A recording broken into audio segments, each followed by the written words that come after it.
حج کی اقسام سے متعلق ہمارا یہ آج کا موضوع ہے۔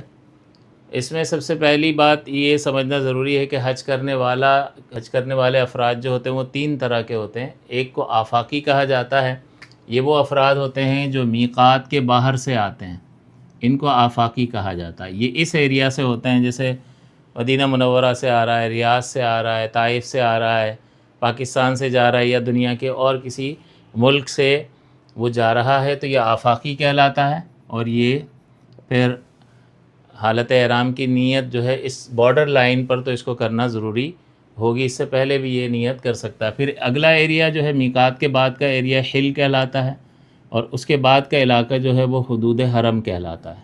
اب یہاں جو ہے حاجی تین طرح کے ہیں۔ ایک ہے آفاقی جو میقات کے باہر سے آ رہا ہے حج کرنے کے لیے، دوسرا ہے حلی جو میقات کے بعد والے ایریا میں رہتا ہے لیکن حدود حرم سے باہر ہے وہ علاقہ، تو اس کو حل کہا جاتا ہے، اور وہاں رہنے والا حلی کہلاتا ہے۔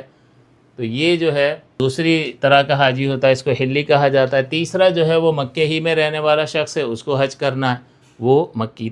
تو یہ تین طرح کے حاجی ہیں، آفاقی، حلی اور مکی۔ اب حج کی اقسام دیکھیں، یہ تین اقسام ہیں حج کی: حج افراد، حج تمتع اور حج قران۔ حج افراد کا مطلب یہ ہوتا ہے اس میں صرف حج کیا جاتا ہے، صرف حج، عمرہ نہیں ہوتا اس میں۔ دوسری قسم ہوتی ہے حج تمتع، جو عموماً پاکستان وغیرہ سے جانے والے حضرات جو ہیں وہ حج تمتع ہی اکثر کرتے ہیں۔ اس میں عمرہ اور حج دونوں چیزیں ہوتی ہیں، عمرہ بھی کرتے ہیں، حج بھی کرتے ہیں، لیکن فرق یہ ہوتا ہے کہ دو بار الگ الگ احرام کی نیت کرتے ہیں۔ پہلے احرام کی نیت کر کے حالت احرام طاری کر کے عمرہ کر لیتے ہیں، پھر حلق وغیرہ عمرہ مکمل کر کے حلق وغیرہ کروا کے احرام کی پابندیوں سے نکل جاتے ہیں، وہ حالت احرام ختم ہو جاتی ہے۔ پھر جب حج کے ایام آتے ہیں 8 ذی الحجہ، تو وہ دوبارہ حج کے احرام کی نیت کرتے ہیں۔ تو گویا کہ دو بار وہ حج کے احرام کی نیت کرتے ہیں، ایک بار عمرے کی، ایک بار حج کی۔ تو حج تمتع میں عمرہ اور حج دونوں ہوتے ہیں، لیکن الگ الگ احرام کی نیتیں ہوتی ہیں۔ تیسرا ہوتا ہے حج قران۔ اس میں اور حج تمتع میں ایک بات تو سملر ہے، ایک جیسی ہے، کہ اس میں بھی عمرہ اور حج دونوں جمع ہوتی ہیں، لیکن فرق یہ ہے کہ یہ ایک ہی احرام کی نیت سے ہوتا ہے۔ تو اگر کوئی شخص حج قران کر رہا ہے تو حالت احرام جب طاری کرتا ہے تو حج و عمرے دونوں کے احرام کی نیت کرتا ہے، پھر وہ عمرہ ادا کرنے کے بعد جب عمرے کی سعی مکمل کر لیتا ہے تو حلق یا قصر نہیں کرواتا، بلکہ حالت احرام ہی میں رہتا ہے۔ اور اب 8 تاریخ سے جب حج کے ایام شروع ہوتے ہیں تو اب چونکہ وہ پہلے سے ہی حالت احرام میں ہے تو مزید اس کو حالت احرام کی نیت کرنے کی ضرورت نہیں، اور وہ حج کے مناسک ادا کرنے کے لیے 8 تاریخ کو چلا جاتا ہے۔ تو یہ فرق ہوتا ہے۔ اب یہ تین طرح کے حج ہیں، اور اس میں افضل جو ہے وہ حج قران ہے۔ نبی اکرم صلی اللہ علیہ وسلم نے یہی حج فرمایا تھا۔ اب یہ جو آفاقی ہے، جو میقات کی بارڈر لائن کے باہر سے حج کرنے کے لیے آ رہا ہے، اس کو اجازت ہے کہ یہ ان میں سے جو بھی چاہے حج کر لے۔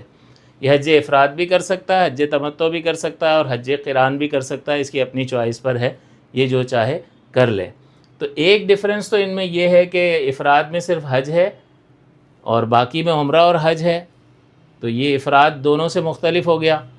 اور تمتع اور قران میں فرق یہ ہے کہ وہ 2 احرام کی نیت اور یہ ایک احرام کی نیت۔ دوسرا فرق یہ ہوتا ہے کہ حج تمتع اور قران میں قربانی کرنی پڑتی ہے، دم شکر کی قربانی کے دونوں عبادات کا اللہ تعالیٰ نے موقع دیا، تو اس شکرانے میں قربانی کرنی پڑتی ہے۔ اور یہاں چونکہ صرف وہ حج کر رہا ہے، اس پر عمرہ نہیں ہے، لہٰذا حج افراد کرنے والا شخص مفرد کہلاتا ہے، اس پر قربانی دم شکر کی حج کی قربانی نہیں ہوتی ہے۔ تو یہ تھوڑا سا فرق ہوتا ہے۔ اب یہ آفاقی جو میقات کے باہر سے حج کرنے کے لیے آ رہا ہے، یہ ان تینوں حج میں سے جس قسم کا حج بھی کرنا چاہے اس کو اجازت ہوتی ہے، چاہے تو افراد کر لے، چاہے تو تمتع کر لے، یا چاہے تو قران کرے، یہ اس کی مرضی پر منحصر ہے۔ اکثر جو ہے تمتع کر رہے ہوتے ہیں، اور بعض افراد جو ہے بالکل آخری وقت میں جب ان کی فلائٹ ہوتی ہے کہ حج کے ایام شروع ہونے والے ہوتے ہیں، تو پھر وہ حج قران کی نیت کر لیتے ہیں۔ عمرہ کرنے کے بعد اسی حالت پر 1-2 دن ان کو رہنا پڑتا ہے زیادہ ذرا حالت احرام میں، پابندیوں میں، تو وہ اس پابندی کو برداشت کر کے افضل پر عمل کر لیتے ہیں جو آخر میں جاتے ہیں۔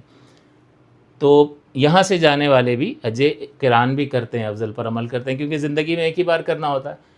تو بہرحال آفاقی یہ تینوں کر سکتا ہے، اور اس کے علاوہ یہ مکی اور حلی جو ہے، ان کو اگر حج کرنا ہے تو یہ صرف حج افراد کر سکتے ہیں، تمتع اور حج قران نہیں کر سکتے۔ یہ صرف حج افراد کرنے کی ان کو اجازت ہے، یہ حج تمتع اور قران نہیں کر سکتے ہیں۔ تو یہ تین طرح کے حاجی ہوتے ہیں، اور آفاقی جو ہے وہ تینوں حج کر سکتا ہے جو چاہے، اور حلی اور مکی جو ہے وہ صرف حج افراد کر سکتا ہے، تمتع اور قران نہیں کر سکتا۔